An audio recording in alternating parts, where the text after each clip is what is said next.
Presiden Rusia Vladimir Putin resmi menandatangani undang-undang yang melarang propaganda LGBT pada Minggu 4 Desember 2022 kemarin. UU yang disahkan Putin itu diatur dalam Federal Law nomor 479/FZ tertanggal 5 Desember 2022.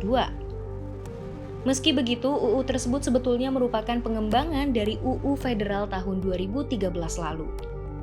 Saat itu, UU tersebut hanya melarang propaganda LGBT terhadap anak-anak. Pemerintah Rusia melarang anak-anak mendapatkan akses terkait LGBT melalui pers, video, hingga film. Melalui undang-undang yang baru, Putin kini melarang sepenuhnya propaganda LGBT untuk seluruh usia. Semua kegiatan yang berhubungan dengan komunitas LGBT pun akan dilarang, mulai dari pawai Pride, pemutaran film, hingga pameran. UU itu mengatur bahwa siapa saja yang menyebarkan ide LGBT akan didenda senilai 10 juta rubel atau setara 2,5 miliar rupiah. Meski begitu, sejumlah aktivis di Rusia menentang keputusan Putin tersebut. Salah satunya dari Ketua Russian LGBT Network Natalia Solovyova yang menilai LGBT bukanlah kriminal. Lantas, bagaimana sebetulnya masyarakat Rusia melihat fenomena LGBT ini? Berdasarkan survei Ipsos pada tahun 2021, 83% warga Rusia mengaku dirinya mereka sebagai heteroseksual. Sementara itu hanya 23% warga Rusia yang menyebut ingin punya undang-undang yang pro-LGBT. Artinya, para pendukung LGBT di negara tersebut memang minoritas.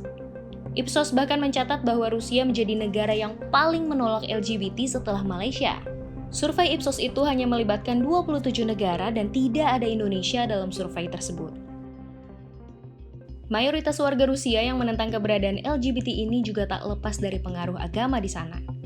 Sebanyak 73,3% masyarakat Rusia menganut Kristen Ortodoks, kemudian diikuti oleh agama Islam yaitu 10%. Dua agama tersebut memang secara keras menentang LGBT. Meningkatnya kesadaran religiositas di Rusia juga tak lepas dari runtuhnya komunis Uni Soviet. Berdasarkan data Pew Research, jumlah orang beragama terus naik dari tahun ke tahun. Sebaliknya, orang-orang yang tak beragama justru semakin menurun.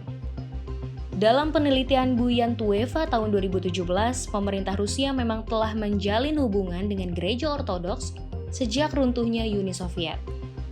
Hingga kini pembangunan gereja di Rusia sendiri turut menunjukkan angka yang tinggi. Saat ini terdapat lebih dari 21.000 gereja Ortodoks Rusia dan hampir 1.000 biara. Pada abad ke-9, kalau tidak salah tepatnya 988, itu Prince Vladimir itu meresmikan agama Ortodoks sebagai agama negara atau state religions ya.